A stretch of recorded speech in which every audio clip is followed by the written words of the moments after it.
Good evening and welcome. Tonight we take you on a journey through one of the most harrowing chapters of history, a soldier's experience in the brutal winter of Stalingrad, December 29th, 1942. As you settle in, close your eyes for a moment and picture yourself in the frozen landscape of a city once full of life, now reduced to rubble and ice. The frost had settled deep into the lungs of the men, a constant biting reminder of the harsh realities of winter. It was December 29th, 1942, the 57th day of the encirclement at Stalingrad, and the temperature had plummeted to a brutal 28 degrees. The world outside had become a frozen wasteland, and the soldiers trapped in the city could barely remember what warmth felt like. The streets, once a bustle of activity, were now filled with the debris of destroyed buildings and the haunting silence of a city under siege. For the soldiers, the cold was a constant companion, one that threatened to consume them with each passing moment. The air felt sharp and harsh, cutting through every layer of clothing, numbing their bodies and minds. The frost covered everything from their boots to their blankets, turning their world into an unending cycle of numbness and exhaustion. Every breath felt like inhaling ice, and every movement required energy they simply didn't have. It was a battle not just for survival, but for their sanity in the face of overwhelming cold. But survival wasn't just about physical endurance. The soldiers faced an even deeper struggle, the emotional and psychological toll of living through this hellish winter. The rations were minimal, barely enough to sustain them. A small loaf of frozen bread, impossible to bite without thawing, and a ration of horse meat frozen and thawed again were often all they had. And with each passing day, the hunger grew more unbearable. The warmth of a hot meal was a distant memory. There were no luxuries, only survival, moment by moment. However, amid the overwhelming despair, there was one small respite: vodka. While it didn't offer much warmth, it became a rare and fleeting comfort. A small ration shared among comrades could offer a brief moment of numbness, a fleeting escape from the relentless cold and hunger. But these moments were always short-lived, and the warmth they brought was quickly replaced by the harsh reality of Stalingrad. As you listen tonight, I invite you to reflect on this incredible resilience, how these soldiers found the will to survive, even when surrounded by such suffering and despair. Imagine yourself in their shoes, facing the freezing cold, the hunger, and the isolation. What would you do? How would you find the strength to carry on? Let's take this moment to honor their strength, their survival, and the human spirit that endured in the most impossible of circumstances. Now, as we step further into their world, take a deep breath and imagine the cold seeping into your bones as we move through the life of a German soldier in Stalingrad, where every day brought new tests of survival. Are you ready to experience this haunting yet powerful journey? Let's continue together. As you settle into the stillness of the night, the weight of the cold seeps deeper into your bones. The city of Stalingrad lies frozen beneath a blanket of snow, its shattered remnants a stark reminder of the brutality of the siege. The day, like so many others, was long and full of suffering. The cold gnaws at your skin, the hunger twists in your stomach, and the endless waiting for something, anything to change, makes each minute drag on, as if the world itself has come to a standstill. This is not a place for the faint-hearted. Stalingrad has become, in the eyes of the soldiers who endure it, hell on earth. The rations are meager, barely enough to sustain a man, and the thought of food haunts you constantly. Yet what was once considered unimaginable has now become a stark reality. Hunger has overridden any sense of dignity. It has driven soldiers to do things they never thought possible, reducing them to the most primal form of survival. You can see it in the eyes of your comrades, those who have survived thus far, clinging to whatever scraps they can find in this broken city. Their faces are gaunt, their bodies weak, and their spirits worn thin by the ceaseless cold and hunger. And still they fight, though each day feels more like a slow march to an inevitable end. But hunger, when it drives a person to the edge, has a way of stripping away all pretense of honor, leaving behind only the desperate need to survive. For Otto Zachtig and his comrades, survival has become a matter of doing whatever it takes to keep going. As the days of the encirclement drag on, they find themselves facing a stark truth: they are running out of options. It started with something small, perhaps a ration of bread or a few scraps of meat. But the longer the siege lasts, the more desperate the situation becomes. Supplies dwindle and the reality of starvation settles in. The men who had once held on to their dignity, their pride as soldiers, are beginning to crumble under the weight of their hunger. The cold is unrelenting, but the hunger gnaws at their insides with a fierceness that is impossible to ignore. They have no choice but to adapt or face death. One day, a group of men, Otto Zachtig among them, find a dog. It is not the first dog they've seen since the encirclement began, but it is the first one they can catch. Perhaps it's a stray left behind when the city fell. Perhaps it's one of the abandoned pets of civilians who fled in fear of the fighting. But none of that matters now. What matters is that the dog, like everything else in Stalingrad, has become a means of survival. They cut it up cooking what they can, knowing full well that they've crossed a line they never thought they would. In normal times, a soldier would never think to eat a dog. But these are not normal times. These are times of desperate survival. The meat is tough, poorly prepared, but it's food. The soldiers eat hungrily, devouring the dog's flesh with a mix of relief and shame. Survival comes first, and their dignity has been swallowed by hunger. They chew the tough meat slowly, trying to make it last as long as possible. But deep down, they know that no matter how much they eat, it will never be enough. This is their world now. No more luxuries, no more delicacies, just whatever scraps they can get their hands on. Otto, in his letter home, describes the experience without shame. He writes plainly, almost nonchalantly, as if what has become of him and his comrades is just another fact of life in the frozen hell that is Stalingrad.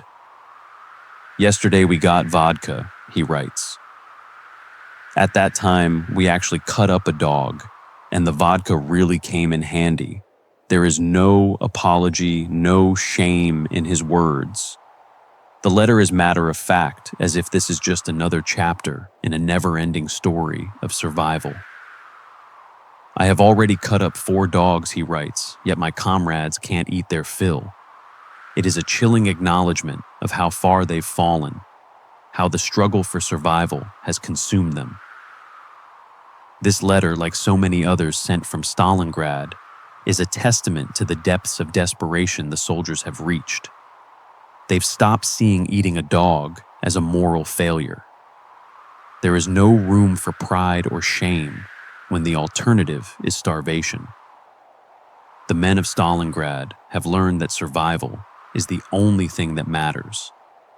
And if that means cutting up a dog, then that's exactly what they'll do. The reality of war has stripped them of their illusions, leaving behind only the harsh, unforgiving truth that the will to live outweighs all else. You can almost feel Otto's resignation through his words. The dog meat was a temporary fix, but the hunger, the cold, the constant fear, They are all still there, gnawing at his insides, just as they gnaw at yours. In a way, Otto's letter reflects a deep sense of acceptance, an acceptance of the circumstances they find themselves in. There is no going back now, no undoing the choices they've made. The war has turned them into something else, something raw and primal. Survival has become their only focus. Stalingrad is not just a battlefield. It has become a place where human beings are reduced to their most basic instincts. There is no more room for anything else, no room for love, no room for hope, no room for pride. Everything has been stripped away until only the bare necessity of survival remains. The city, frozen and broken, reflects the men who have been trapped here. Both are dying, slowly, crushed under the weight of this war, inch by inch, day by day. But despite the overwhelming weight of hunger and the cold, there is still something left. Hope, even if it is faint, flickering like a dying ember in the heart of winter. Perhaps it is the hope of a final victory. Perhaps it is the faintest belief that something will change, that help will come. But no matter how small the hope of survival remains, and it is this hope that keeps the men going, even as they struggle to stay alive. It is this same hope that Otto writes about in his letters, the hope that sustains them in their darkest moments, even when they are eating dog meat to survive. Stalingrad, for all its hellish brutality, has become a place of survival, of strength, in the face of adversity. Otto's experience, his actions, his letter home, all reflect the human spirit's ability to endure even the most unimaginable circumstances. Hunger has eaten away at their dignity, but it has not yet consumed their will to live. In this frozen wasteland, the fight for survival continues, and as long as there is hope, the men will continue to push forward, no matter the cost. But as the hunger deepens, you begin to understand something else. This place is slowly reshaping, molding you into a version of yourself you never imagined possible. The things you once believed were unthinkable now seem reasonable, even necessary.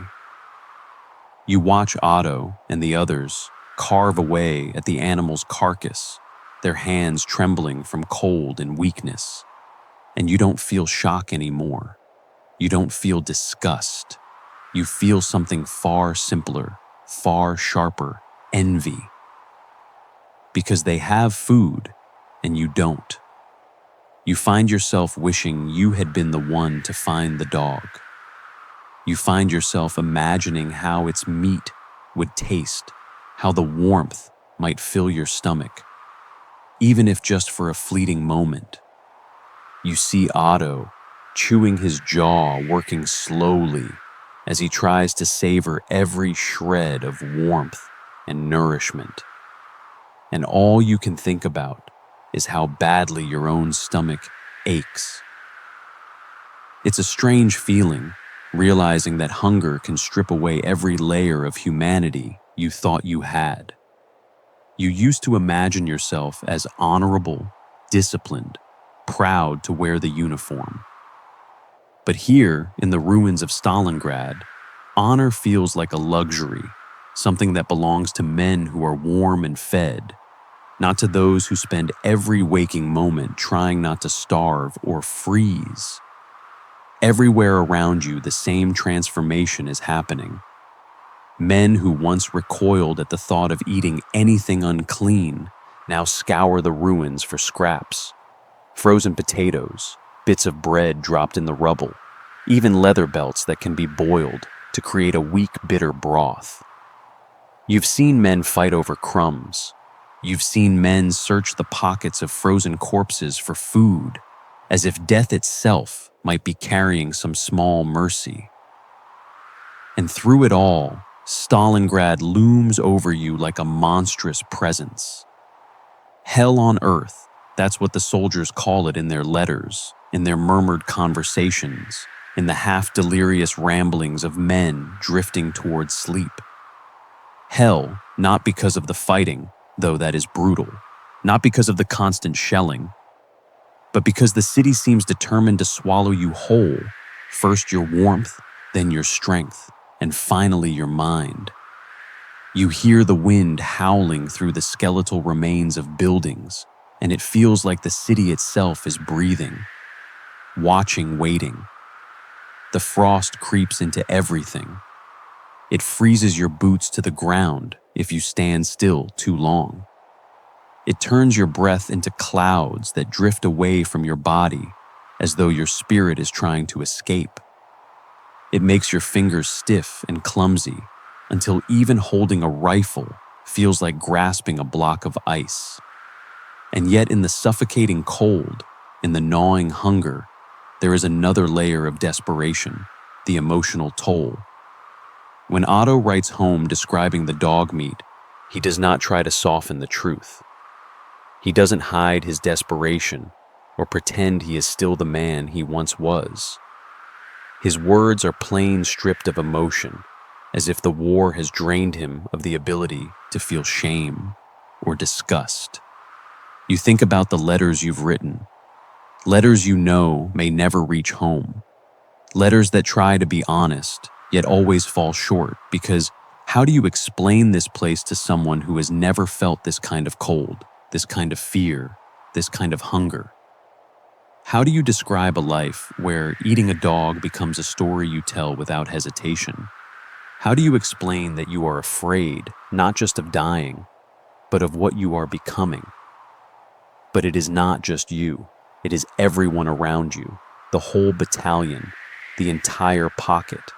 An army slowly being reduced to ghosts, surviving only because the alternative is unthinkable. You tell yourself that when the siege is over, if it ever ends, you will reclaim your dignity, you will rebuild your sense of self. But a voice deep inside you whispers that some lines once crossed are never truly uncrossed. As night falls and you wrap yourself tighter in thin blankets that do nothing to stop the cold, you find yourself thinking of Otto's words. You think of the matter-of-fact way he wrote about cutting up the dog, about how his comrades couldn't eat their fill, about how vodka helped dull the taste. You realize he wasn't trying to shock anyone. He wasn't looking for sympathy. He was simply telling the truth. And that truth is this: in Stalingrad, survival has become the only virtue that matters. The feeling of Stalingrad during those long frozen winter days is almost impossible to describe, yet it consumes every soldier who finds himself trapped within its merciless grasp. The city, once vibrant with the hum of industry and life, had become a silent, crumbling monument to suffering. As the days stretched on, the cold seemed to seep into everything, not just the body, but into the soul, slowly draining the will to fight, to think, to survive. The men within the pocket could feel the passage of time, but it was no longer measured by the clock, nor by the steady rhythms of civilian life. In Stalingrad, time moved differently, slower, heavier, and yet curiously fleeting. Each morning the men awoke to the same frozen nightmare. The temperature had dropped so low that even the air seemed to freeze as it entered their lungs, and each breath was a sharp reminder of the conditions they were living in. The frost on the walls and ceilings of their meager shelters had become a permanent fixture, a chilling decoration that was as unyielding as the war itself. And each day, like the one before, it would drag on with an unforgiving monotony, the frozen hell of Stalingrad. The days were not marked by activity, not by purpose, but by the long stretches of nothingness that weighed heavily on the men's minds. Each day blended into the next. The cold stung their skin, and hunger gnawed at their stomachs. There were moments of violence, brief chaotic exchanges of fire, but these bursts of activity were the exception rather than the rule. For the most part, life in the encirclement was a brutal and endless waiting game. In the trenches, in the ruins of buildings, in the basements and bunkers, the soldiers learned that the wait was the hardest part. It was the quiet, long hours between skirmishes that wore them down. The numbness wasn't just physical, it seeped into their emotions, making it harder to care, harder to remember why they had come here in the first place. With each passing hour, hope seemed to evaporate, replaced by the certainty of death or the slow decay of body and mind. The hunger would not let them rest. The cold would not allow them to forget. The waiting felt endless. Time was measured in small, painful increments. The hunger pangs that punctuated each day became the most reliable markers of time's passing. The hours between rations were stretches of emptiness when the mind would focus on little else but the next meal, if there was one. As the days dragged on, the soldiers found themselves constantly craving food, anything to fill the gnawing void inside. But food was scarce. The rations were small and barely enough to sustain a man for more than a few hours. Frozen bread that had to be softened by the fire meat, so tough it could hardly be chewed. These were the simple meals that sustained the men, but they were not enough. They weren't meant to be. Then there were the moments of violence, the crack of gunfire, the shouts of command, the chaos of a sudden attack. These moments were brief, but they were filled with the intensity of life and death, cutting through the otherwise dull ache of waiting. And yet for all their violence, they were also oddly disorienting. You could never tell when the next burst of action would come or what would provoke it.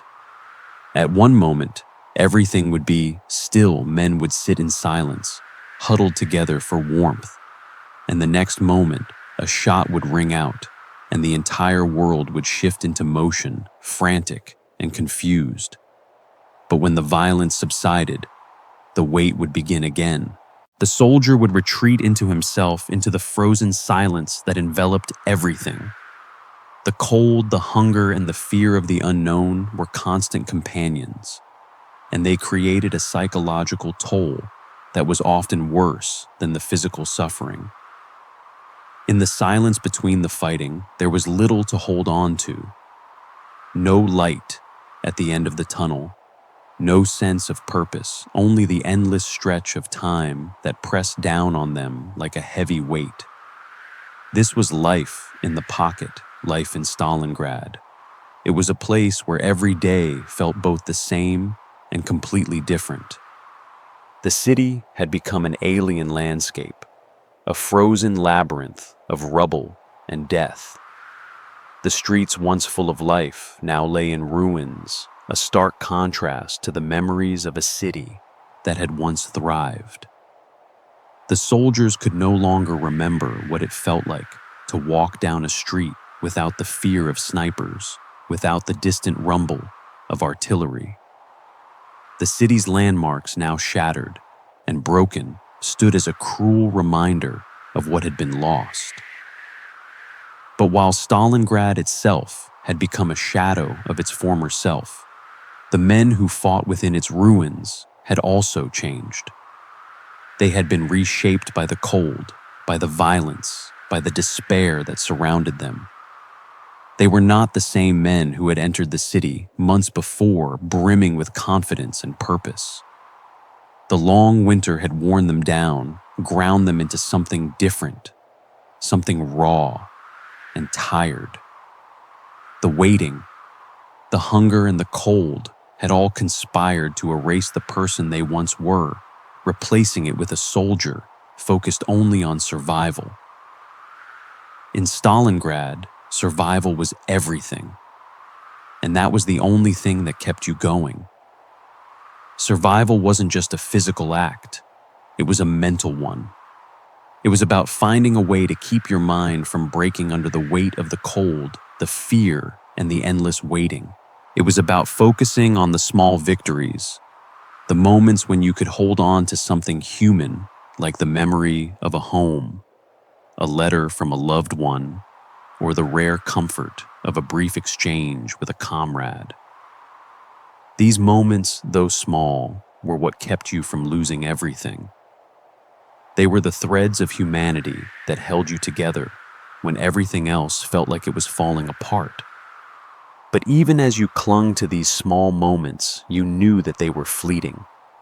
You knew that Stalingrad would not let you go easily. The waiting would continue. The hunger would continue. The cold would continue. And the city with its ruins and rubble would remain a silent witness to the suffering of those who fought within it. As each day stretched into the next, it became increasingly clear that Stalingrad had no end. It was a place where life and death were woven together in the cold, in the silence, in the rubble. And you, the soldier in the frozen hell, would continue waiting, surviving, and hoping against all odds that one day the end would come. But in the pocket, every day is another battle, and the outcome is never certain. You must survive, even if survival feels like a slow death. And so you wait. You wait for something to change, for the cold to lift, for the war to end. But in Stalingrad, waiting is the only thing you can do.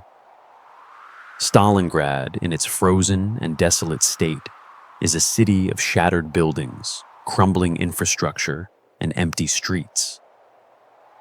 For the soldiers trapped inside its encirclement, the once thriving urban environment has become an unforgiving battlefield, where every corner holds danger, and every structure, no matter how intact it may seem, is a potential death trap. In the heart of this wasteland, the men of the 295th Infantry Division's 518th Regiment have found a semblance of refuge, a basement cold and claustrophobic, where they seek shelter from the snow and the unrelenting Russian winter. The basement where they take refuge is nothing like the homes they left behind. It's not a place of comfort or safety, but a temporary haven in a city that offers nothing but suffering. Concrete walls surround them, cracked and weathered from the years of neglect. The ceiling, partially collapsed, is held up by what looks like nothing more than a few stubborn beams. Every time a shell explodes nearby, the debris shifts, sending small particles of dust and rubble drifting down like snowflakes. The floor is hard and unforgiving, a cold slab of frozen earth that offers no comfort. In the corners, a faint layer of dirt and grime has accumulated evidence of the harsh, unsanitary conditions that the soldiers must endure. This is their home for now, their only sanctuary from the bitter cold outside. Inside this basement, warmth is a luxury that feels impossible to achieve. The men are huddled together in a cramped space, each trying to find some small measure of comfort in the unforgiving conditions. The temperature inside is only marginally warmer than the frozen streets above. At best, it might hover just above freezing, but the sharp biting cold remains a constant presence. There is no insulation to protect them from the elements. The walls offer little defense against the wind that howls through the gaps and cracks, leaving the soldiers shivering, their breath clouding in the frigid air. However, the wind, while penetrating, at least doesn't reach them as directly here. The basement, though, cold offers them a kind of protection that the open streets never could. It's a small victory in the face of overwhelming hardship. In this small pocket of shelter, the soldiers at least have a sense of safety. The wind can't find its way in as easily, and while the cold presses against the concrete walls, it's not as immediate as it would be out in the open. It's a slow, insidious cold, the kind that seeps into the bones, but for a moment they are shielded from the worst of it. But even with this relative protection, the cold inside the basement is relentless. No matter how tightly they bundle up, no matter how many layers of clothing they wear, the chill settles in. They've become so used to it that they barely notice it anymore. But every movement feels slower, more laborious. Their bodies are stiff, and their fingers, despite the thick gloves, are numb. Even their faces, exposed to the bitter air when they take off their hoods or scarves, grow raw and cracked, the skin tightening with every passing day. Captain Kurt Mandelhelm wakes first, as officers often do, the weight of responsibility pulling him from the little sleep he can get. His breath forms clouds in the darkness, visible even in the dim light of early morning. Around him, the other soldiers lie wrapped in whatever they could find, blankets, torn coats from fallen Soviet soldiers, or newspapers stuffed inside their uniforms for extra warmth. The clothing is ragged, the blankets threadbare and inadequate, and even the coats are often filthy, worn down by the harsh conditions. The men are barely sleeping at all. They are exhausted, their bodies worn thin by the cold hunger and fear. Their sleep is fractured, disturbed by the constant anticipation of attack, the fear of the next artillery barrage, or the sound of approaching footsteps in the rubble above. The small, cramped basement becomes a suffocating refuge where rest is impossible. They lie close to one another, their bodies brushing, seeking warmth from each other, as much as from the poor excuse for blankets. As Mandelhelm moves quietly among the men, checking on each of them, he notices one of the soldiers, Private Heinrich Karl, has not stirred. This is not unusual, as some men are in a deep sleep, their bodies exhausted from the constant strain. But when Mandelhelm crawls over to Karl, he knows something is wrong. The man has not merely fallen asleep. He is frozen solid, his body stiff, cold to the touch. He was the third soldier in this basement to succumb to frostbite and die in his sleep. Mandelhelm feels the familiar weight of loss settle over him like a thick fog. This is the third soldier he's lost to the cold in just a week. Frostbite is one of the most insidious killers in this environment, an enemy that doesn't strike quickly, but silently, slowly, until it's too late. By the time the men feel the cold's true effects, it's already too late for treatment. Frostbite is more than just an injury. It's a death sentence. The frozen tissue turns white, the skin hardens, and there's nothing left to do but pray it doesn't spread. If it does, gangrene sets in, and the body deprived of warmth begins to rot away. The basement, once a place of relative shelter, is now just a holding ground for death. The weight of frostbite and illness is ever present. The soldiers, though they are awake, are often too weak to move, too sick to fight. They check each other's hands and feet, unwrapping their frozen extremities, carefully fearing the worst. Sometimes there's nothing to do but rewrap the body part and hope for the best.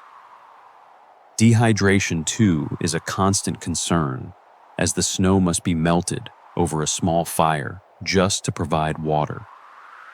Even the most basic of needs is a struggle. One soldier, Lieutenant Karl Gottschalk, who has become Mandelhelm's adjutant, sits up slowly as the morning routine begins. He is still gray from the night, his face drawn and pale, his eyes sunken and exhausted. He helps the others check their feet for signs of frostbite, but his own body is no different from theirs, weakened by the cold, hardened by the days of waiting, the weeks of deprivation. The first time he unwraps his gloves and touches his feet, he feels the sharp biting numbness, the absence of pain that signals the danger of frostbite. The sensation is strange, a paradoxical comfort that means more damage has been done. But he can't help it. They all check themselves this way, knowing that if the frostbite worsens, their ability to fight will be compromised. The small fire, barely enough to melt the snow, is now their most valuable possession. Without it, they would have no water, no way to survive. The fire is carefully managed 2 hours each morning to gather snow, melt it, and ration it out among the men. Too much smoke could draw Soviet artillery, too little heat, and they risk dehydration. The fire is both their salvation and their curse. It provides the illusion of warmth, but it is never enough. The days pass, and though the fire burns, it feels as if the soldiers are slowly freezing inside their own bodies. The reality is that they are caught in an endless cycle of survival, a cycle that eats away at them bit by bit. In this basement, there is no escape from the elements. There is only the cold and the slow death that creeps upon them. The sound of artillery becomes a background hum, like a constant reminder that outside the world is still fighting, but inside, they are stuck in their own personal hell. The first light of day begins to filter through the cracked, dirty windows of the basement, casting faint shadows on the soldiers' huddled forms. It's an eerie, muted glow that offers no warmth, just a faint indication that another day has begun in Stalingrad, the frozen hell of the Eastern Front. Outside, the temperature continues to plummet. Inside, the air is still freezing, and the soldiers awaken stiff and aching from the long, cold night. For them, the day doesn't start with a warm breakfast or a cup of coffee. It starts with the slow, methodical check of their frozen extremities, a daily ritual that has become a matter of survival. The first soldier to stir is always Captain Kurt Mandelhelm, the officer who carries the heavy responsibility of his comrades' survival. The weight of leadership never truly leaves him, not even when he's lying in the frozen dirt of Stalingrad. His breath fogs in the early morning air as he wakes, moving slowly through the dimness of the basement, checking each soldier with the practiced patience of one who has grown used to the daily unspoken horror of their condition. The first order of business is always the same check for frostbite. Frostbite, a simple word that has come to mean so much more in this environment. For the men of the 295th Infantry Division's 518th Regiment, frostbite is the most insidious enemy. It's a silent killer creeping up on them when they least expect it, slowly claiming their toes, fingers and ears, robbing them of their ability to fight, to function, to survive. When the cold presses in from all sides, the extremities suffer first, and frostbite becomes a constant threat, an ever-present reminder that time is running out. Mandelhelm moves from soldier to soldier, gently lifting their hands or unwrapping their feet. The routine is grimly familiar. One by one, the men unfasten their gloves or boots, revealing the extent of the damage. The air inside the basement is barely warmer than outside, and the soldiers' breath fogs as they move. Their hands are numb, clumsy from cold, making the simple act of checking their frostbitten limbs an effort. Some men have long since lost sensation in their fingers and toes, their skin now pale and waxy, stiff and frozen, the very tissue of their bodies dying bit by bit. When they unwrap the thick layers of clothing, the frostbite is always there, like a mark of survival, a badge of endurance. But it is a badge of danger as well. There's a certain silence in the room as they check each other's hands, feet, and ears.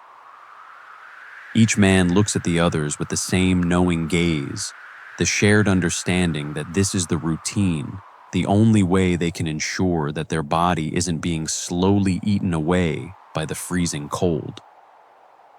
If the frostbite is minor, the soldier is allowed to rewrap the area and keep going, praying that it doesn't worsen. But if the frostbite is too advanced, if it's begun to turn white and harden, there's nothing they can do except wrap it up, make the soldier comfortable, and hope they make it through the day. There is no medical care, no antibiotics, no way to properly treat the damage. The field hospital located over 1 kilometer away is too far to reach safely, especially when any attempt to leave the shelter risks Soviet sniper fire or artillery bombardment. For those who are unlucky enough to suffer the worst frostbite, the prognosis is grim. Gangrene can set in swiftly, the dead tissue turning black and spreading, threatening to claim the whole limb. The frostbite is only the beginning. The real danger comes when the body's defenses break down entirely, when the infection sets in and the blood stops flowing. The men who suffer this fate don't often survive, and if they do, they are left with lifelong disfigurements, lost fingers, toes, and sometimes entire limbs. The soldiers know this. They've seen it happen too many times to be naive. The cold has no mercy, and neither does the war. But even in the face of this relentless suffering, there's nothing to be done except rewrap the limbs and hope for the best. Hope, a fragile thing in Stalingrad, but still something worth holding on to. As the soldiers carefully inspect each other's frostbitten skin, they know that every morning is a battle against the cold, and the cold is always winning. Once the frostbite checks are done, there's a brief respite. The soldiers can rest for a moment, or try to stretch their cramped limbs. But there's little time for comfort. The day's survival has already begun, and there are other, more pressing matters to attend to. The most urgent of these is water. In Stalingrad, nothing is as it should be, and this includes basic necessities like drinking water. When the temperature drops to such extremes, everything, liquid, freezes. Water in their canteens, soup in their pots, even the spit in their mouths freezes overnight. The soldiers have only one option to melt snow. But there is a catch. The snow must be gathered carefully, and the fire used to melt, it must be tightly controlled. If they are too obvious, too visible, the Soviets will notice, and the artillery will start. The last thing the soldiers need is to draw attention to their position by sending plumes of smoke into the sky. But without water, they will die just as surely as they would from a bullet. Dehydration is just as deadly as frostbite or starvation. It's a delicate balance. The men are only allowed 2 hours of fire per day. In that time, they must gather snow melted and ration it out. Each man will receive barely enough water to keep the thirst at bay, but it is enough for survival, just enough. But even this process is fraught with danger. The fire, weak and small, offers little heat, and if it's too much, if the smoke becomes too thick, the Soviets will know exactly where they are. They'll mark the spot, adjust their artillery, and fire shells on the location. The men don't have the luxury of making mistakes. Every move, every decision must be calculated, carefully executed. The young Private Vera Schmidt, only 19 years old, volunteers for snow duty. It's a thankless task, and yet he does it without complaint. He's been in Stalingrad since September, though it feels like a lifetime ago. He looks much older now, his face gaunt, eyes sunken, skin drawn tight over his sharp cheekbones. The war has aged him, stolen his youth, and now the cold has left its mark on his body. But despite it all, he climbs the stairs carefully, rifle in hand, and emerges into the frozen morning. The world outside is a moonscape of rubble and craters, a desolate wasteland where even the most mundane task feels like an act of defiance against the harsh environment. Schmidt scans the ruins carefully. He knows that Soviet snipers are always watching, always waiting for any movement that might indicate the presence of enemy soldiers. The tram abandoned back in September still sits nearby, half buried under debris from a collapsed wall.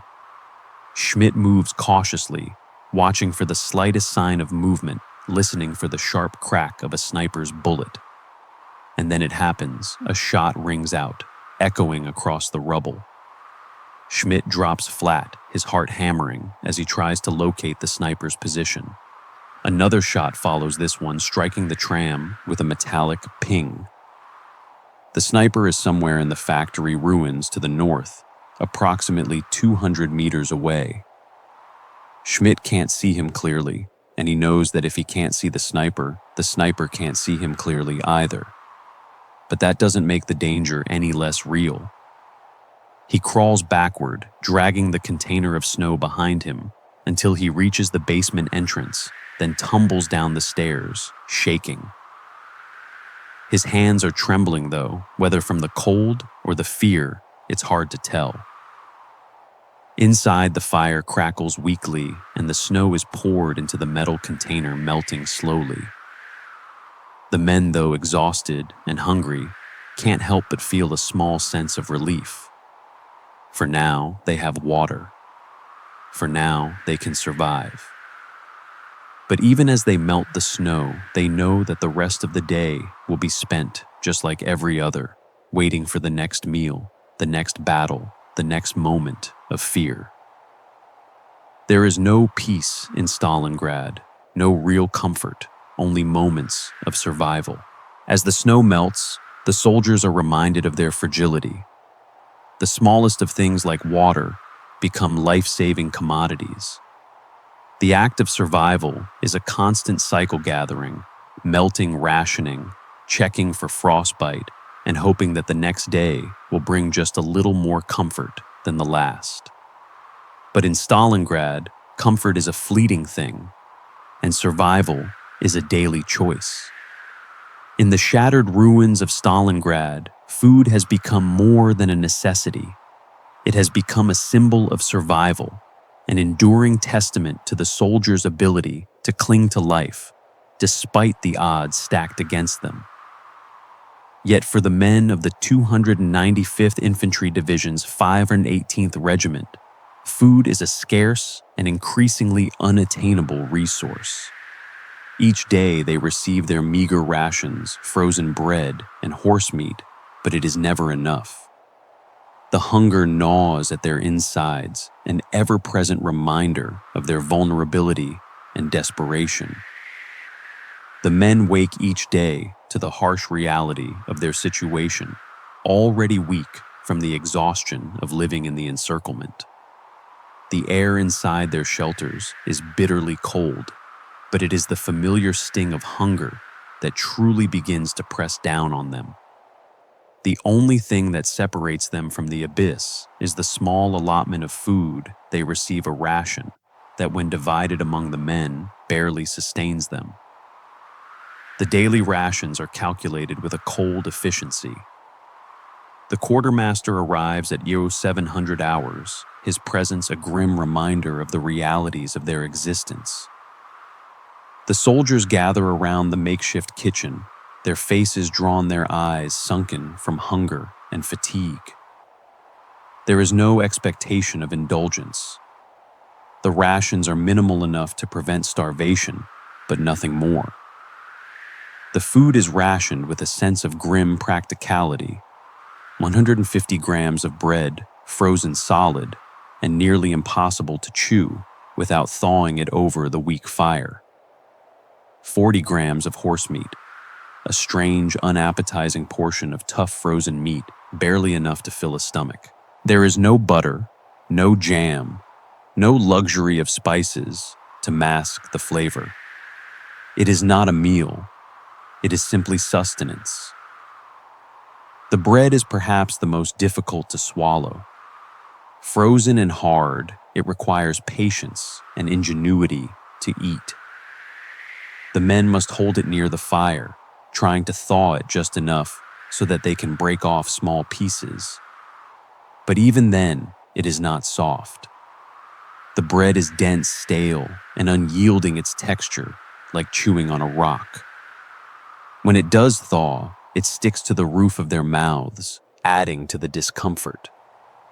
Each bite is an effort, each piece of bread a reminder of how far they have fallen from the comforts of home, where food was plentiful and meals were enjoyed rather than endured. Here, bread has become something to be survived rather than savored.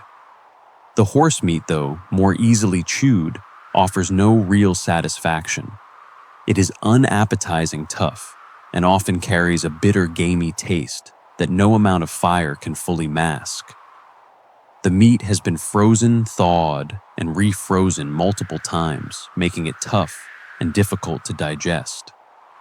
The soldiers eat it quickly, chewing mechanically, desperate to fill the void in their stomachs. But even the meat doesn't truly satisfy their hunger. There is no pleasure in eating. There is no comfort. There is only the necessary act of survival, the ritual of ingesting just enough to keep their bodies moving, to keep them going for a little while longer. The soldiers eat in silence, the absence of conversation, filling the air more heavily than the cold. There are no words of joy, no stories shared over the meal. There is no laughter or camaraderie at the table, only the grim determination to get through another day. The soldiers understand the futility of talking about food. There is no use in complaining about what they don't have. It would not change anything. Instead, they stretch their rations carefully, measuring out each small portion, making it last as long as possible. Each man eats slowly, trying to gain comfort from the act of eating, even though the food itself brings little satisfaction. The ritual of eating becomes a way to cope with the brutality of their circumstances. In the absence of anything better, food becomes a small, fleeting source of comfort. Survival is a fragile thing, and for the men of Stalingrad, food is the thread that keeps them from slipping into complete despair. They eat not because it nourishes them fully, but because it is the only thing they can control in a world that has gone mad. Beyond the rationing of food, another ritual has emerged among the soldiers, the writing of letters to loved ones back home. For Senior Lance Corporal Arno Bitz, this act has become something of a lifeline.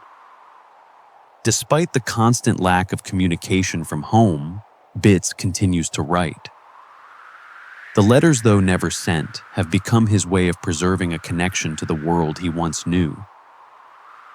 The writing of letters becomes a ritual of hope, a small act of normalcy in a life that has been completely upended. In the dim light of the basement, with the cold biting at their faces, the men write, their hands shaking from hunger and exhaustion. But still they write. Arno writes to his fiancée Hetty, though it's been weeks since any mail has gone out. The post office was overrun weeks ago by Soviet forces, and the mail system has long since ground to a halt. But still, Arno writes, pouring his heart into each letter, knowing full well that it may never reach her.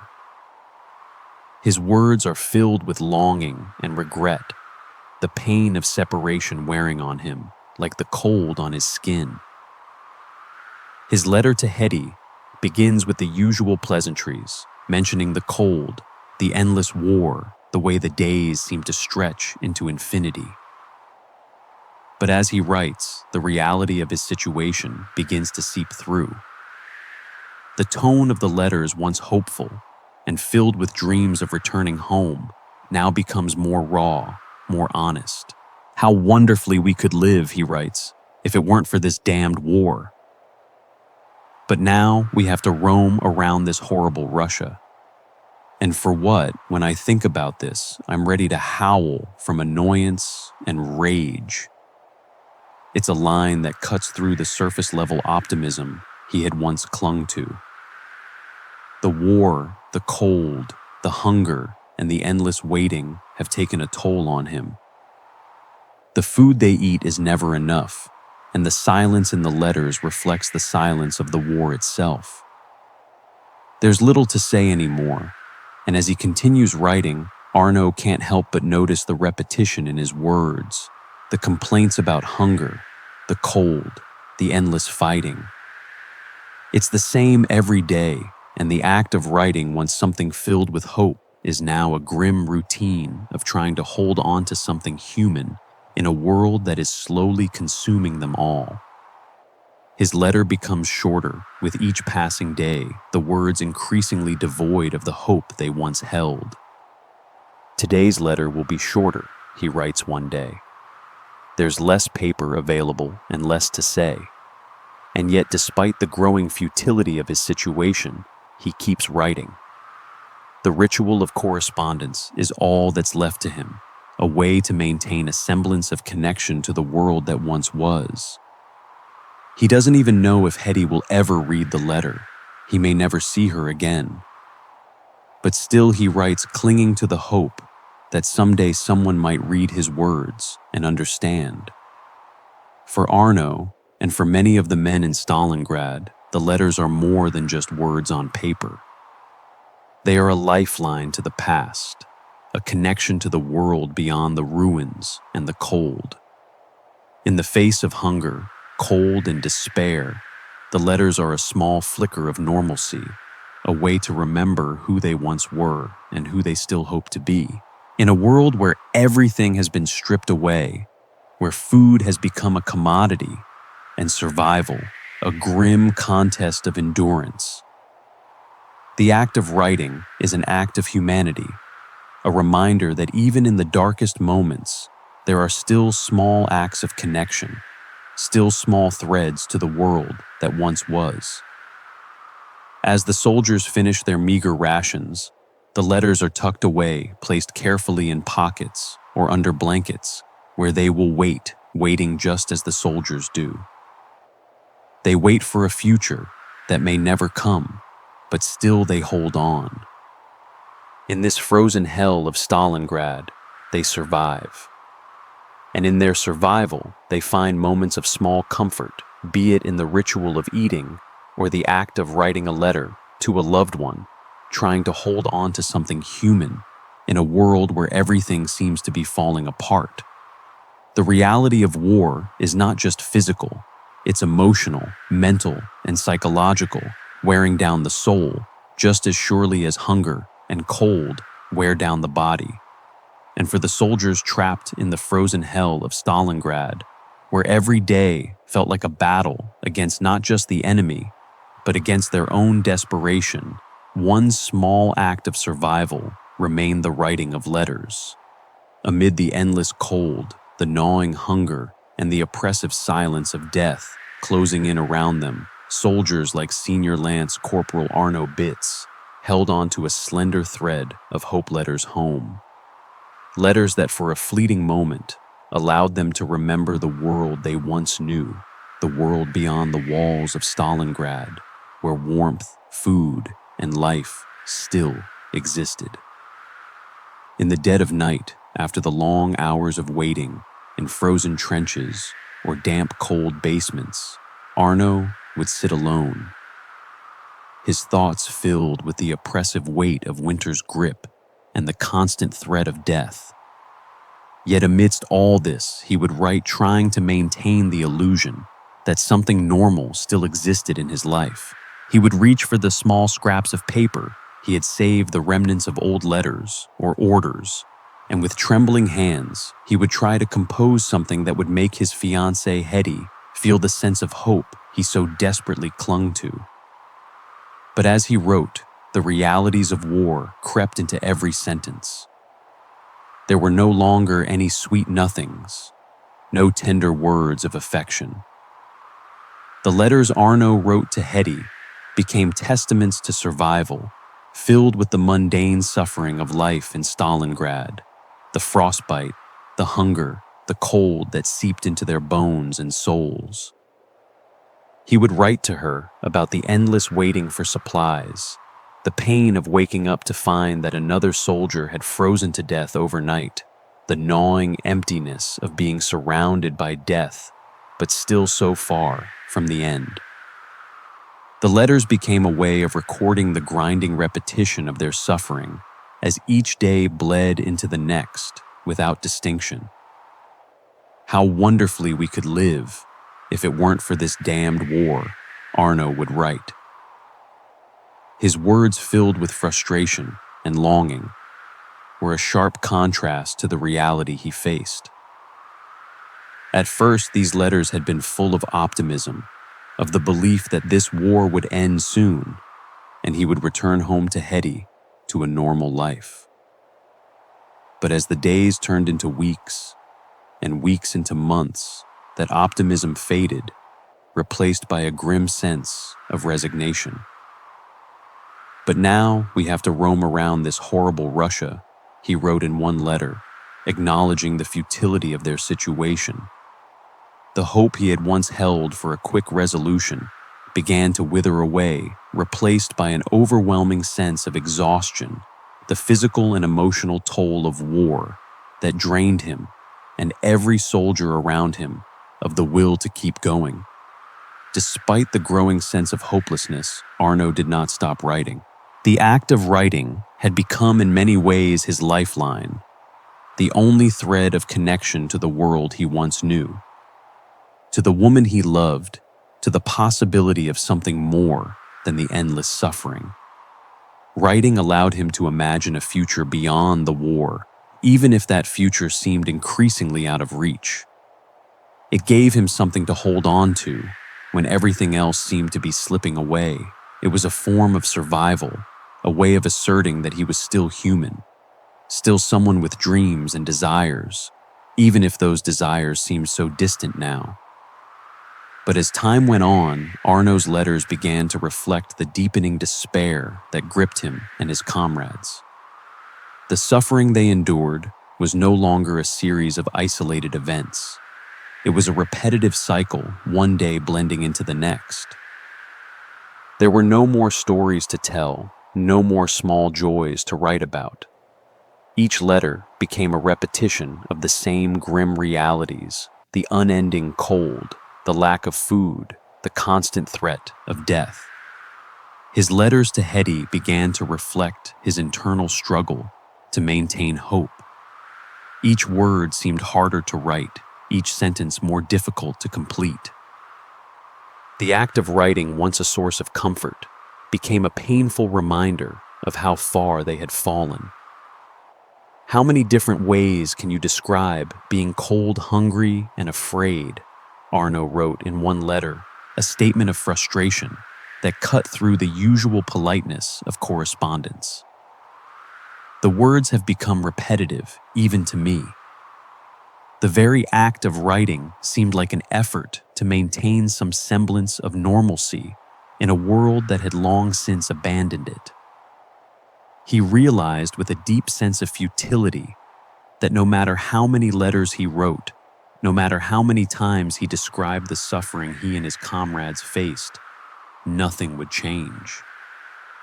The war was not ending anytime soon. The cold would not relent. The hunger would not go away. And the letters, though they kept his connection to Hetty alive, could not change the reality he was trapped in. As the weeks wore on, Arno's letters became more and more monotonous. He would write about the cold, about the frozen bodies of comrades who had succumbed to the elements, about the disgusting food they had to eat, mostly frozen bread and tough, flavorless horse meat. There were fewer mentions of Hetty, fewer words of affection.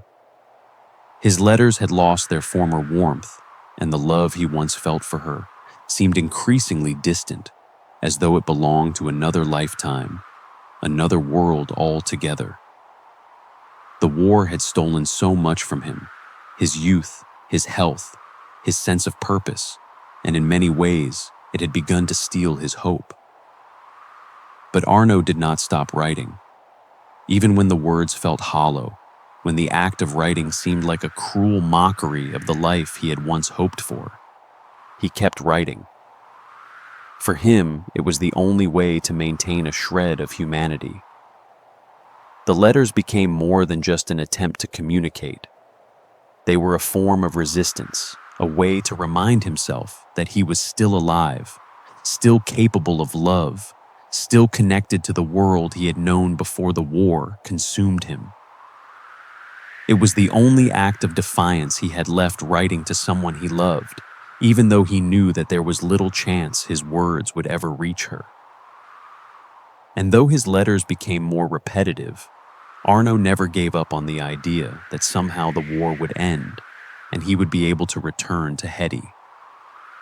The hope for a future together, though, diminished, never fully disappeared. He would write about how he missed her, how he longed for the days when he could hold her again, when they could walk together through the streets of Germany, free from the horrors of war. He would write about their future, even though that future seemed to slip further and further from his grasp. It was a necessary illusion, one that kept him going, even as the world around him fell apart. But as the days turned into weeks and the weeks turned into months, the reality of Stalingrad's siege grew more suffocating. The letters became symbols of a time lost, a time when Arno could still dream of a future, when he could still imagine a life after the war. Now the letters were a connection to the past, a lifeline to a world that no longer existed. The present had become a blur of cold hunger and violence, and the future seemed so uncertain, so distant, that it was hard to hold on to the belief that it would ever come. In one of his final letters, Arno wrote, "I don't know when this will end. I don't know if I will ever see you again. But I will keep writing because somehow it keeps me going. It reminds me that there's something beyond this. There has to be." It was a final plea for hope, a cry to hold on to something when everything else had already slipped away. But despite the futility that ran through Arno's words, there was a quiet dignity in his persistence. The letters may have become less frequent, but the act of writing itself was a testament to his humanity, his ability to cling to the smallest shred of hope in the face of overwhelming darkness. Even when everything else had been taken from him, his health, his safety, his sense of purpose, Arno held on to the idea that somehow, through his letters, he could still maintain a connection to the world outside the trenches, outside the ruins of Stalingrad. His letters were a testament to the resilience of the human spirit, even in the most dire of circumstances. They were a reminder that even when faced with the worst kind of suffering, a person can still reach out, still try to hold on to love, still try to preserve their humanity. Arno's letters were more than just words on paper. They were acts of survival in their own right, and they spoke to a larger truth: hope, even when fleeting, is something worth holding on to. The frozen landscape of Stalingrad stretches endlessly in every direction, an unbroken sea of rubble, destroyed buildings, and charred remains. There is no comfort here, no relief, no escape. For the soldiers who remain trapped within the city's encirclement, there is only the same grim routine, hour after hour, day after day, marked by the monotony of waiting, watching, and enduring. Each day bleeds into the next, a continuous cycle of suffering where time seems to stretch into infinity, and every moment feels like 1,000 years. The The men of the 295th Infantry Division's 518th Regiment, just like the soldiers around them, find themselves in a world that no longer resembles anything they once knew. The war, once a noble cause or an adventure, has devolved into something far more primal, a battle for survival. They've been fighting for so long, enduring so much that the idea of victory has become a distant, irrelevant dream. The focus has shifted from winning the war to simply surviving it. It's a daily struggle, a fight not just against the enemy, but against the overwhelming fatigue that comes with the endless waiting. The soldiers no longer spend their days marching, fighting, or advancing. Instead, they lie in wait, staring at the same ruined cityscape, watching for the slightest movement, hoping for something, anything, that might change the crushing reality of their situation. The daily routine begins before the first light of dawn.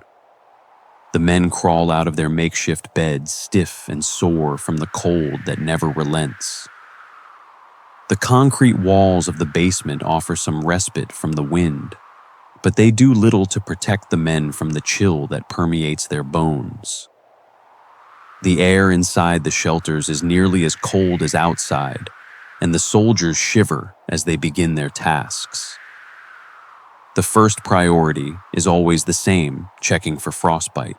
Each soldier checks his extremities, unwraps his hands and feet, looks for signs of the terrible damage caused by the freezing cold. Every morning is a reminder of how vulnerable they are. The ice crystals that formed in their mouths the night before are a small indication of the severity of the cold. The soldiers know that frostbite is their constant companion, that the slow creep of gangrene could take them at any moment. But the frostbite checks are just the beginning. The real battle begins once the men are on their feet, once they've gathered their weapons and taken up their positions. They are assigned to watch the same stretch of the ruined city day after day, staring at the same piles of rubble and twisted metal, hoping for any sign of movement. The Soviet forces are just as entrenched as they are, and the soldiers know that they are surrounded on all sides. The watch is their main task, and it is a duty that feels endless. They scan the desolate landscape with bleary eyes, straining to pick out any shapes, any movements, any signs of life. A glimpse of a figure behind the wreckage could mean an enemy soldier creeping toward their position, or it could be nothing more than the wind moving debris. There's no way to tell for sure. They wait and wait and wait. The monotony of it is maddening. There is nothing to do but watch constantly. The soldiers find themselves staring at the same ruined landscape, their eyes growing tired, their minds starting to wander. The cold gnaws at them, but it's the waiting that wears them down most. The seconds drag into minutes, the minutes stretch into hours, and the hours become whole days. Each watch feels like an eternity. The soldiers begin to lose track of time. Day and night blur into one. The soldiers don't know when the sun rises or sets. The grayness of the sky is always the same, the faint light, a perpetual twilight that casts long, twisted shadows on the broken buildings. The men begin to question whether time exists at all in Stalingrad. There is no rhythm to the day, no morning or evening. There is only the endless stretch of time that never seems to change. The soldiers try to stay alert, but fatigue slowly sets in. The weight becomes unbearable. Some try to stay focused, to remember their training, to maintain their vigilance. But others begin to lose themselves in the monotony. They sit slumped against the walls of their shelters, their eyes distant, as if trying to escape the reality of their situation. Their bodies grow stiff from the cold, their muscles tight from lack of movement. Some men too weary to stand sit in the dirt, staring at the empty streets, their minds slowly drifting away. Their weapons sit beside them, but they are no longer sharp and ready. The soldiers begin to feel like ghosts in their own bodies, half alive and half dead, caught in a state of limbo. Focus becomes an impossible task. The men try to remind themselves that they are part of something larger, that their purpose is greater than the individual suffering they experience. But with each passing day, it becomes harder to remember why they are here, harder to believe in the cause. The endless waiting, the hours spent staring at the same stretch of rubble, begin to erode their will to fight. What was once an invincible resolve has now turned to exhaustion, to a profound sense of futility. The war seems endless. Victory seems out of reach. It is not just the cold or the hunger that threatens to break them. It is the boredom, the mental strain of doing nothing but waiting for the next shell to fall, for the next attack to come, for the next moment of fear to rush through their veins. But there are moments of sudden violence, a burst of fire, the sharp crack of a sniper's shot, the deafening blast of a shell. And these moments, though short, become the focal point of their days. The soldiers snap to attention when the shots are fired, their bodies reacting instinctively, their hands gripping their rifles. They are on high alert, their minds sharp, their hearts pounding in their chests. But just as quickly, the moment passes. The sniper disappears, the artillery fire subsides, and the soldiers are left once again in their endless vigilance. When the attack is over, when the danger has passed, the waiting resumes. The soldiers return to their positions, scanning the landscape for any sign of Soviet movement. They remain in the same positions, looking for anything unusual, anything that could signal an imminent attack. They stay alert, but the focus fades with time. It becomes harder to stay sharp, harder to concentrate on the horizon when the landscape hasn't changed in months. It all begins to blur together. The ruined streets, the collapsed buildings, the same craters, the same wreckage. There is no change, no sign of progress. The soldiers are trapped in a cycle of waiting for something that might never come stuck, in a place where everything is broken and nothing feels like it will ever be repaired. And the fatigue, both physical and mental, is relentless. The cold and hunger only worsen with time, but it is the monotony of it all that truly breaks the soldiers. The waiting, the watching, the never-ending search for something to fight against, something to focus on, becomes a slow, suffocating force. The men grow numb to the passage of time, to the days that bleed together into one unending stretch of darkness. Their bodies are worn thin by the constant cold, their minds dulled by the lack of sleep, the lack of food, and the lack of change. There is no relief. There is no comfort. But even as the mental toll increases, the men know that there is no escape. The war is not over. The battle for Stalingrad continues. They will keep waiting. They will keep watching. There is nothing else to do but survive. Every day they move between their firing ports, their weapons ready, but their hands stiff from cold. They search the streets for any sign of Soviet activity, scanning the rubble for movement, for anything that might indicate an attack. They watch for the slightest shift in the landscape, an object that wasn't there before, a glint of light that might betray the presence of the enemy. And every time they spot something, their hearts race, their bodies tense, but it is always a false alarm. The waiting continues. As the hours drag on, it becomes harder to keep focus. The men become more disconnected from the world around them. The constant threat of death is never far away, but the inactivity becomes a greater threat. The soldiers find themselves unable to focus on anything for too long, their minds wandering their bodies, aching for something to do, something to make the time pass faster. But the waiting is unrelenting.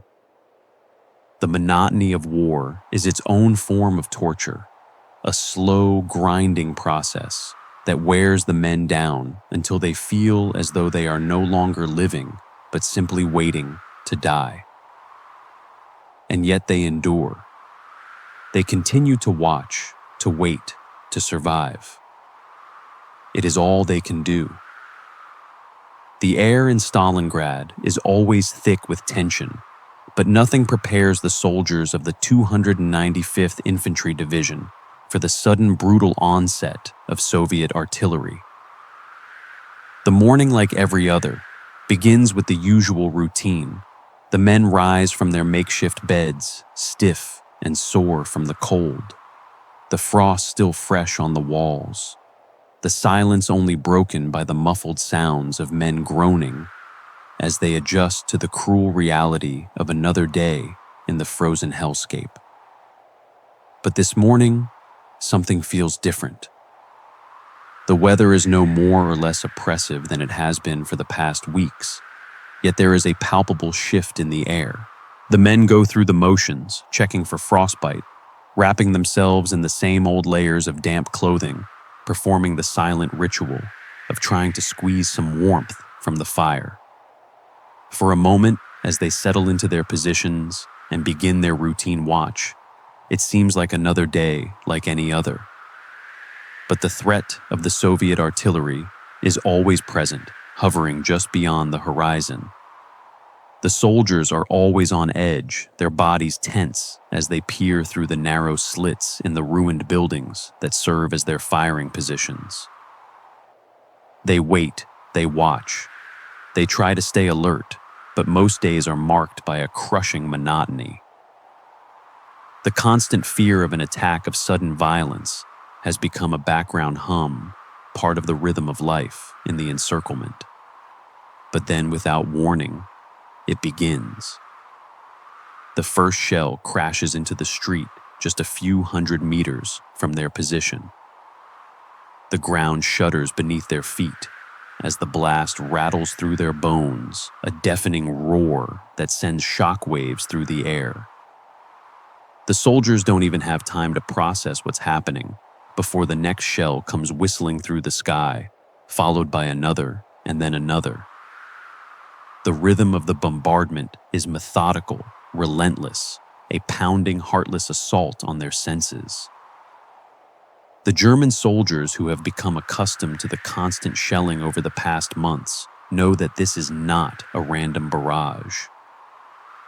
The Soviet forces are preparing for something more. They're getting ready for the assault. The soldiers scramble into action, adrenaline coursing through their veins. The first instinct is to take cover, to retreat to the safety of the basement or whatever remains of the crumbling walls that might offer a modicum of protection. But there is no real safety in Stalingrad. The city is too damaged, too exposed. The enemy can see them at every turn, hear their movements, track their every action. Even the faintest sound could attract the attention of a Soviet sniper, and the movement of soldiers can easily be traced by the artillery. But the men do what they must. They dive for cover, pressing their bodies against the concrete walls, hoping the fragile protection will hold. The artillery barrage becomes a physical presence in their lives, a thing that forces them to crouch and huddle, waiting for the impact, the shaking of the ground beneath them. The noise is almost unbearable. The screeching of shells fills the air, each explosion louder than the last. The ground quakes, and the walls of their shelter groan under the stress. As the shells continue to rain down, the soldiers must fight to maintain their focus. The mental toll of constant bombardment is devastating. Every new shell that lands is a reminder of how fragile their lives are. They know that each blast brings them closer to death. The noise, the disorienting tremors beneath their feet, the acrid smell of smoke and dust, it all becomes part of their daily existence. But no matter how many times it happens, the fear does not subside. It is always present, lurking beneath the surface. Stay low, stay covered, don't make a sound, don't move unless you have to. The orders are simple, but in the chaos, it's difficult to keep calm. The stress is overwhelming. There is no escape from it. The men who have survived up until now have learned to endure the bombardment as best as they can, but the toll it takes on their minds is incalculable.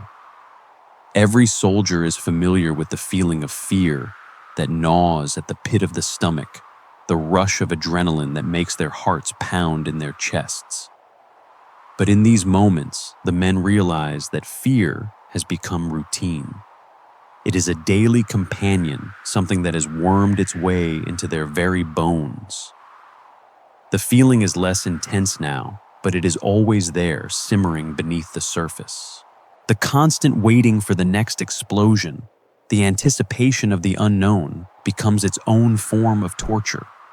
And then amidst the chaos of the artillery barrage, the Soviet infantry begins its assault. The sound of Russian voices can be heard shouting in the distance, a blur of movement in the rubble. The German soldiers know that this is the moment they've been waiting for. This is the true test of their position, their resolve. The artillery has softened them up, made them vulnerable. Now the Soviet soldiers are coming storming the ruins with their rifles and bayonets drawn. The German soldiers quickly scramble into position, their rifles at the ready. They know that they are vastly outnumbered, that they are surrounded, but they have no choice but to fight. They cannot retreat. They cannot escape. Their only option is to stand and defend. With limited ammunition, the soldiers begin to fire. Each shot feels like a desperate plea for survival, a last-ditch effort to hold the line.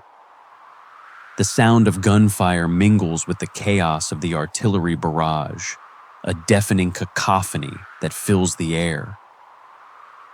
The smoke from the explosions clogs their lungs, the acrid taste of gunpowder lingering in the back of their throats.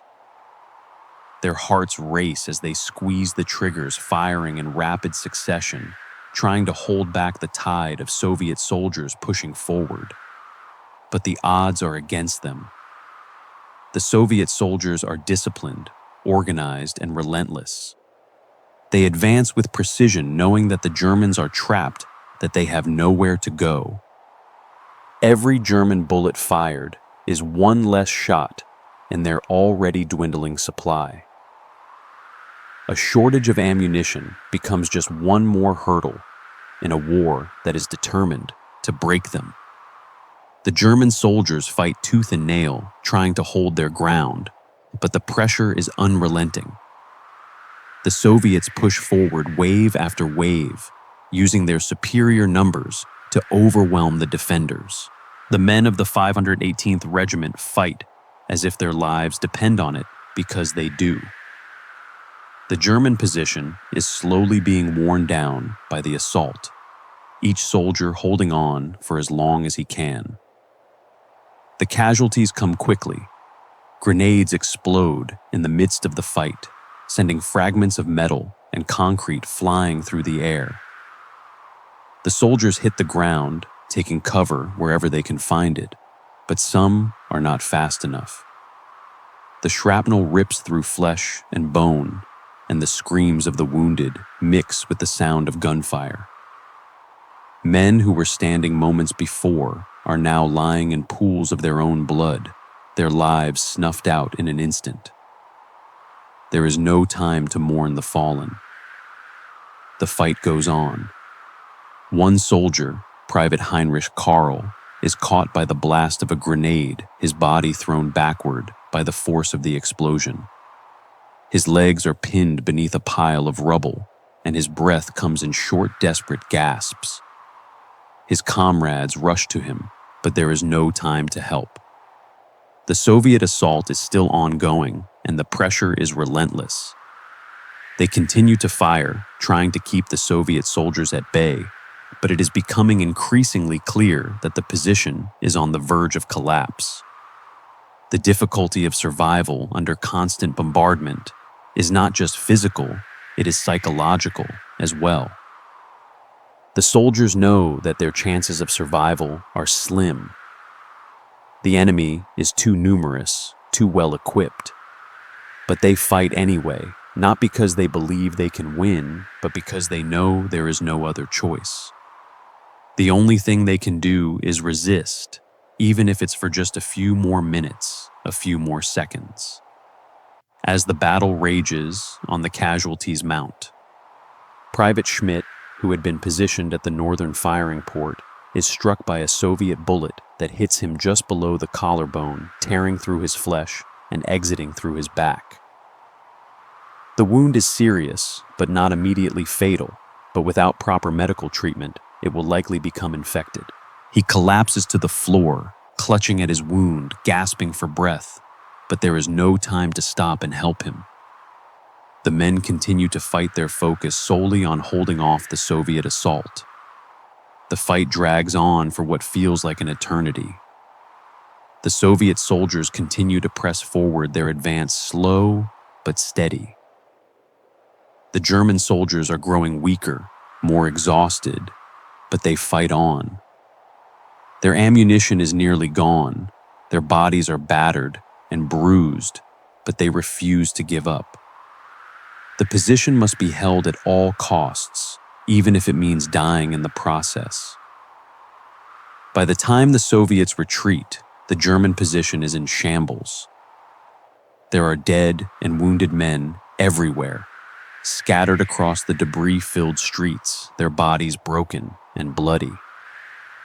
The survivors are few, their spirits crushed by the relentless violence they've endured. But they have held their ground. For now, they have survived the assault, and they can only hope that there is more to come. The smoke from the artillery barrage and the blast of grenades still lingers in the air, the acrid scent of gunpowder mixing with the stench of blood and death. The frozen landscape, once just an empty ruin, has now become an even darker place, a battlefield that tells the story of survival at any cost. By the end of the day, the position once held by 11 men has been decimated. The cost of survival is clear. Many are dead, others lie grievously wounded, and the remaining soldiers, exhausted and battered, can barely stand. The few who are left know that their survival is nothing short of a grim miracle. The aftermath of the assault is a bleak reality that settles in quickly. The battlefield once filled with the rapid crack of rifles and the thunderous roar of artillery is now eerily silent. Only the wind moves through the ruins, blowing dust and debris across the shattered streets. The Soviet assault has been repelled, but at what cost? The number of casualties is staggering, and the position once a stronghold is now a charnel house. Bodies litter the ground, some crushed by the force of the grenades, others shot down in the initial moments of the attack. The German soldiers who have survived are left in a state of shock, staring out at the wreckage around them. Among the survivors, the reality is clear. The position is no longer sustainable. Limited resources, ammunition, food, and medical supplies have been nearly exhausted. The cold has already claimed the lives of several men, and the rest are too weak to continue fighting. Frostbite continues its slow but steady march across the bodies of the soldiers, claiming fingers, toes, and ears.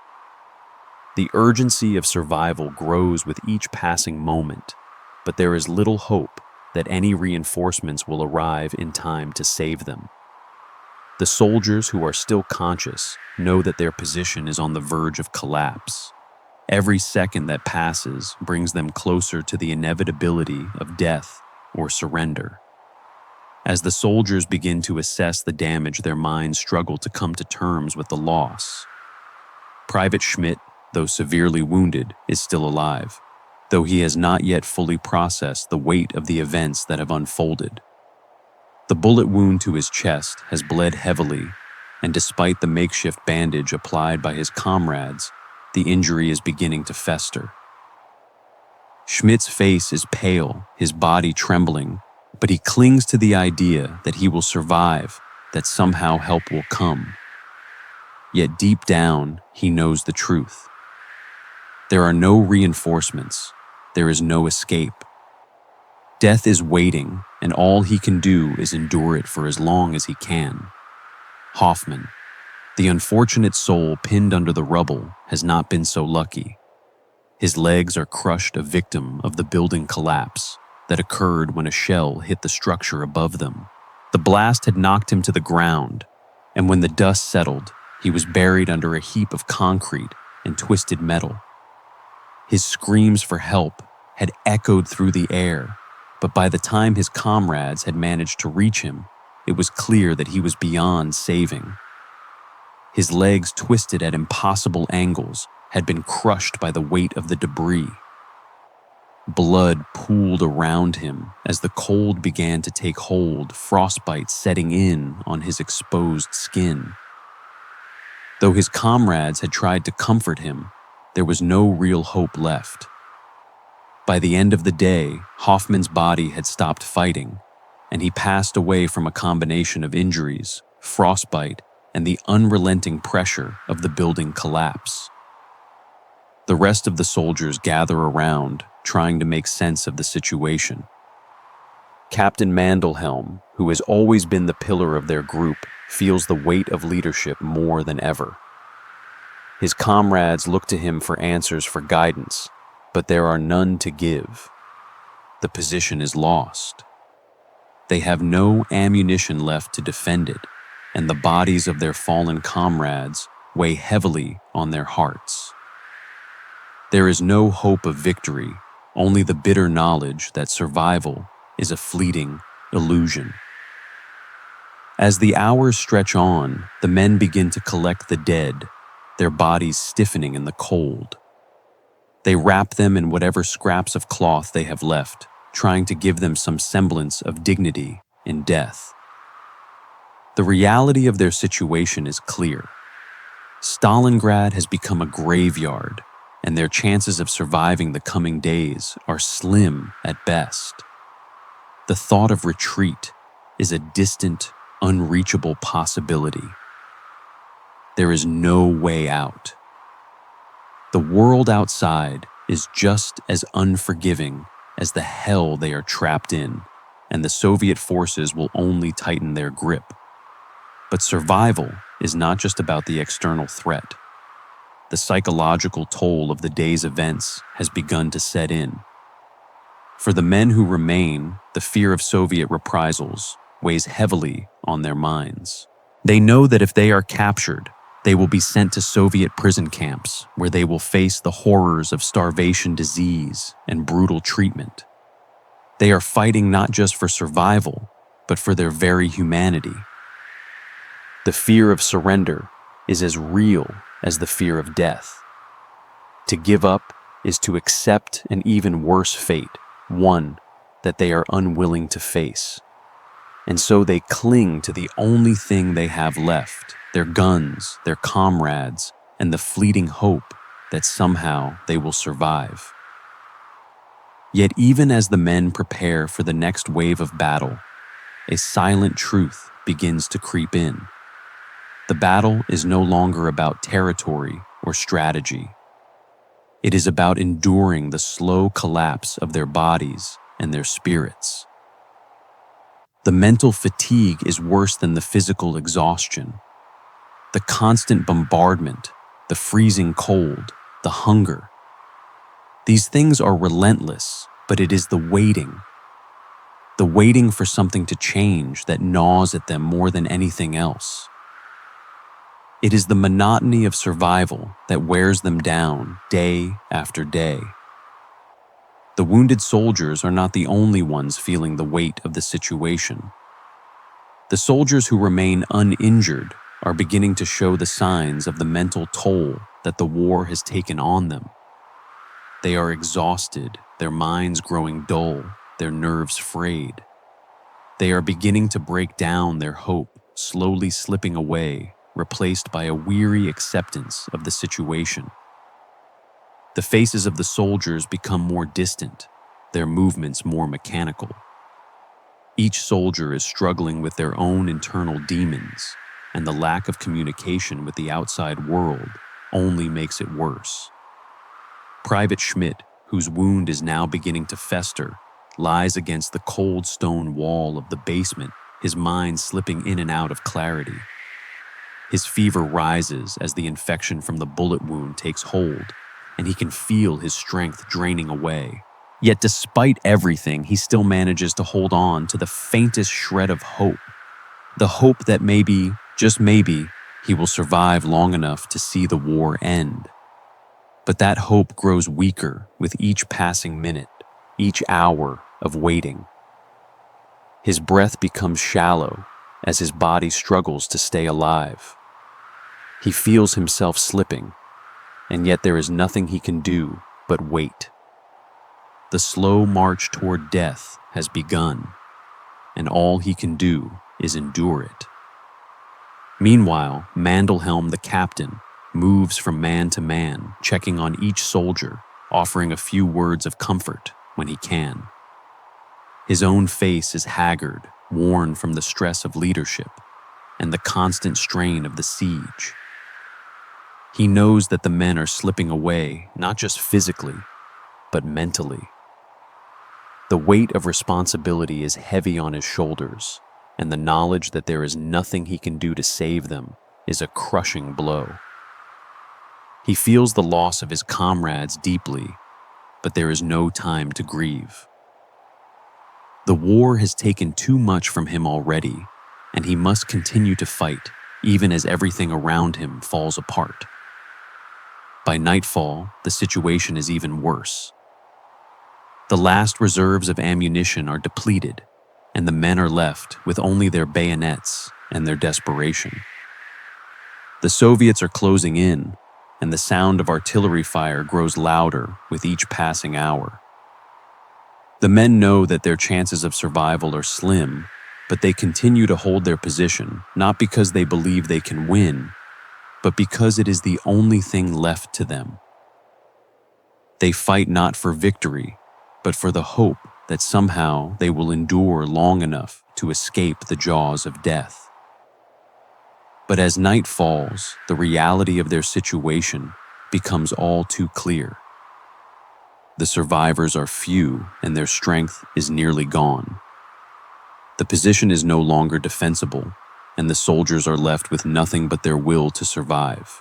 The next day, they know, will bring more death, more destruction, and the bitter realization that this war, this siege, may very well be the end for all of them. In the aftermath of the Soviet assault on their position, the German soldiers, battered and exhausted, face a harsh reality that offers no easy path forward. With the cold creeping deeper into their bones and their bodies weakened from hunger, frostbite, and constant bombardment, the prospect of survival grows increasingly slim.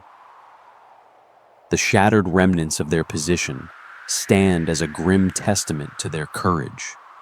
But even the bravest soldiers begin to sense the futility of continuing the fight.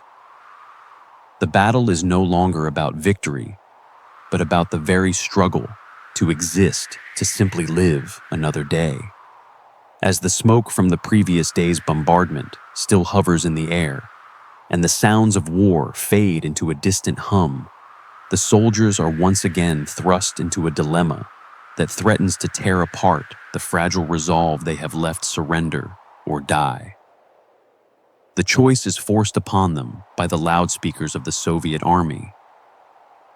A voice cold, impersonal, and filled with authority booms through the frozen ruins of the city, reaching the ears of every soldier still alive. The message is simple, but its implications are profound. Surrender now, and you will live. Fight, and you will die. The sound of the loudspeakers is a call to action, but it also carries with it an undeniable sense of urgency and fear. For the soldiers inside the besieged position, the choice feels impossible.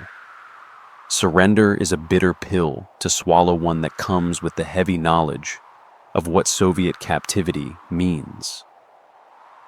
The atrocities faced by prisoners of war, the starvation, the brutal treatment, the forced labor camps are all too well known. They have seen the stories. They have heard the rumors. To surrender is to sign a death sentence, though it might not be immediate.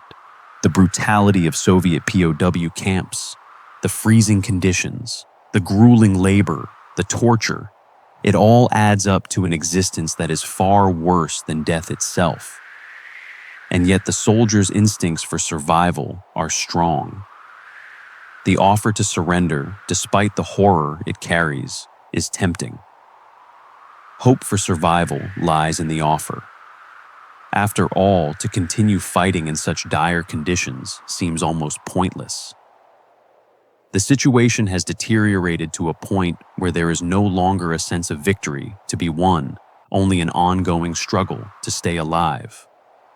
They know that even if they manage to survive the coming battle, there is no guarantee they will not succumb to exhaustion, frostbite, or hunger. The question then becomes, is it worth dying fighting, or is surrender a better option, even if it means enduring a different form of suffering? But the soldiers' internal conflict is not so easily resolved. They have been trained to fight until the bitter end, to never give up and to never surrender. The German military code, a brutal and unforgiving set of values, demands that they hold their positions at all costs. To surrender is to disgrace themselves, to dishonor their comrades, and to abandon their duty. For many of the soldiers, the very idea of surrender is an affront to their sense of duty, their sense of pride. They've fought through hell, and yet the thought of submitting to the enemy feels like a betrayal of everything they've endured. But at the same time, there is the overwhelming fear of death. The reality of war, of suffering in the trenches, has stripped away much of their idealism. They know they are caught in a no-win situation. Surrender would save them from further suffering, but it would cost them their dignity, their honor, and possibly their very lives if they are sent to a Soviet labor camp. Death, on the other hand, is a final escape, a merciful release from the unending horror they are trapped in. The temptation to give up, to let go of the struggle, becomes all the more powerful as the hours tick by. The loudspeakers continue their broadcasts, their voice echoing through the ruins. Surrender now, and you will live. Continue to resist, and you will die. The words are simple, but cutting. They strip away the illusion of control that the soldiers once had. There is no more heroic stand to be made, no more battles to win, only the choice between surrendering or dying in place. As the soldiers gather around, the weight of the decision presses on them. Private Schmidt, who has already suffered a severe wound from the earlier assault, feels the cold creeping deeper into his bones and the infection from his bullet wound festering. He knows his time is running out. The idea of surrender seems increasingly attractive, a way to escape the agony that has defined his life for the past months. But the fear of Soviet captivity, what he has heard about the treatment of prisoners, the long marches, the torture fills him with dread. What will happen to him if he surrenders? Will he be forced to endure the same fate as the countless other prisoners of war who have disappeared into the Soviet system? The moral struggle is now at its peak. Senior Lance Corporal Arno Bitz, too, is torn between the same two options. His mind races trying to make sense of what's left to hold on to. He's watched too many of his comrades die from hunger, frostbite, and injuries. He knows that if they continue to fight, they'll likely meet the same fate. But the idea of surrender, of putting down their arms, of walking into the hands of the enemy, fills him with shame and fear.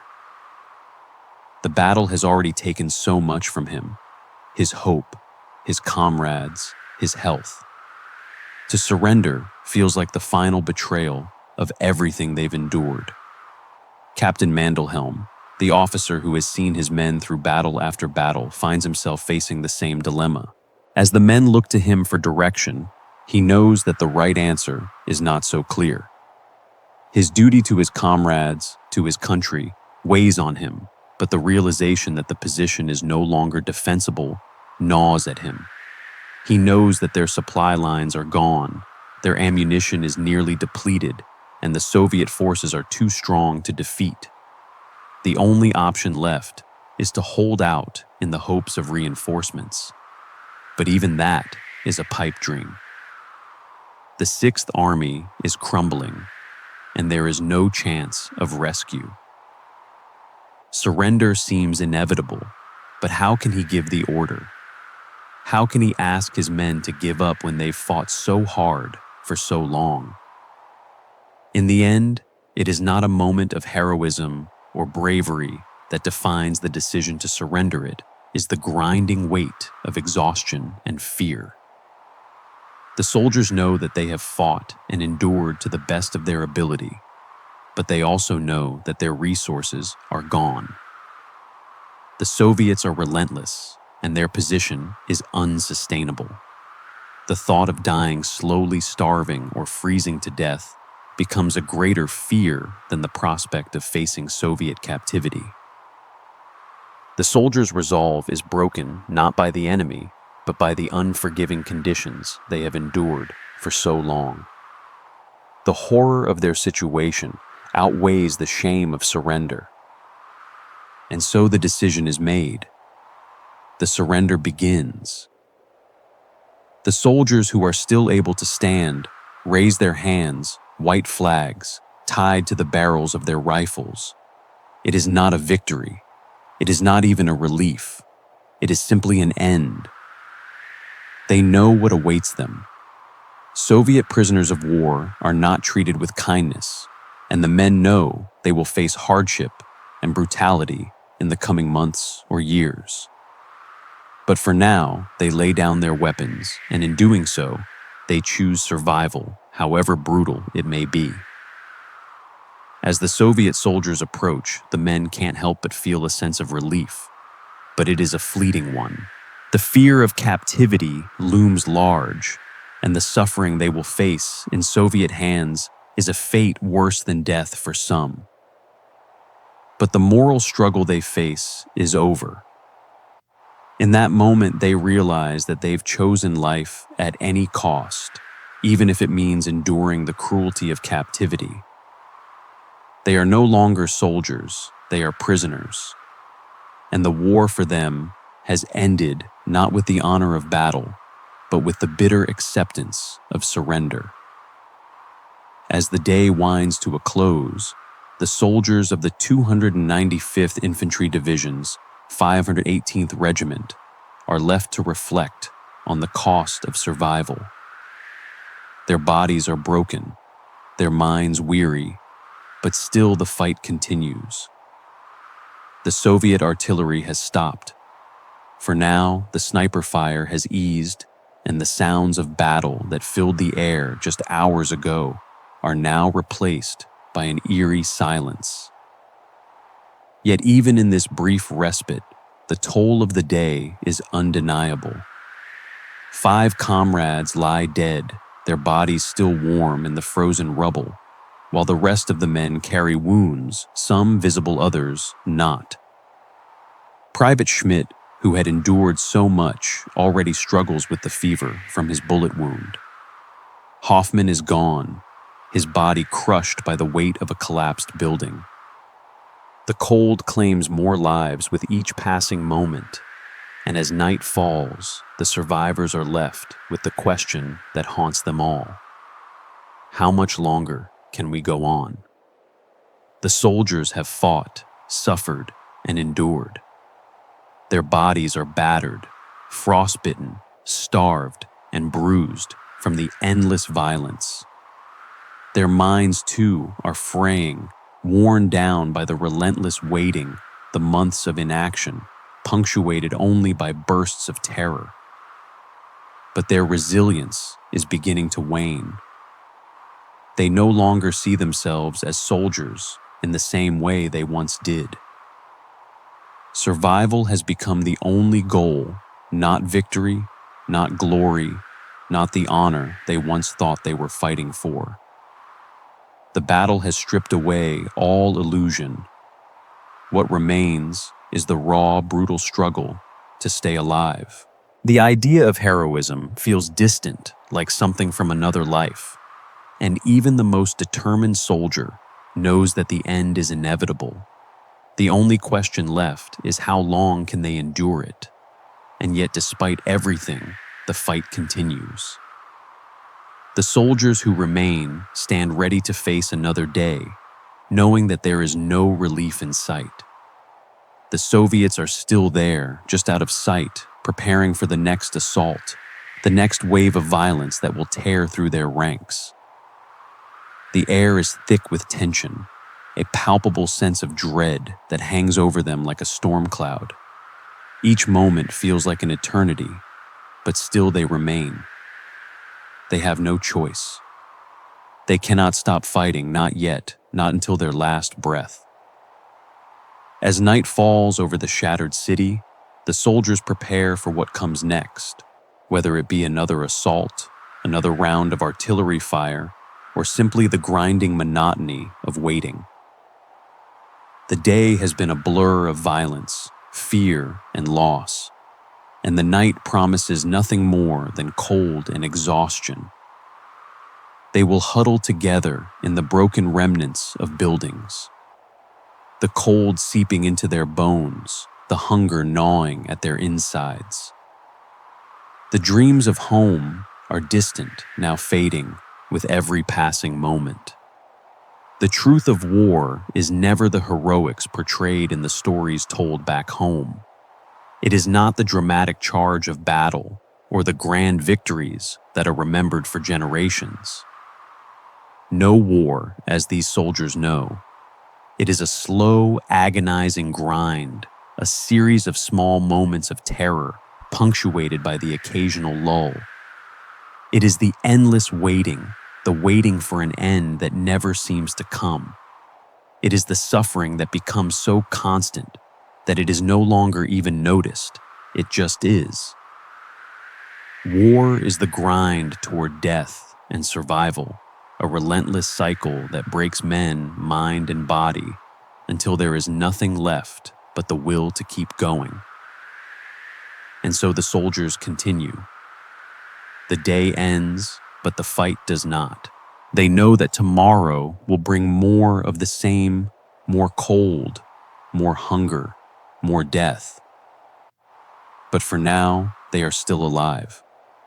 They are still standing, still resisting, still surviving, and that is enough for them.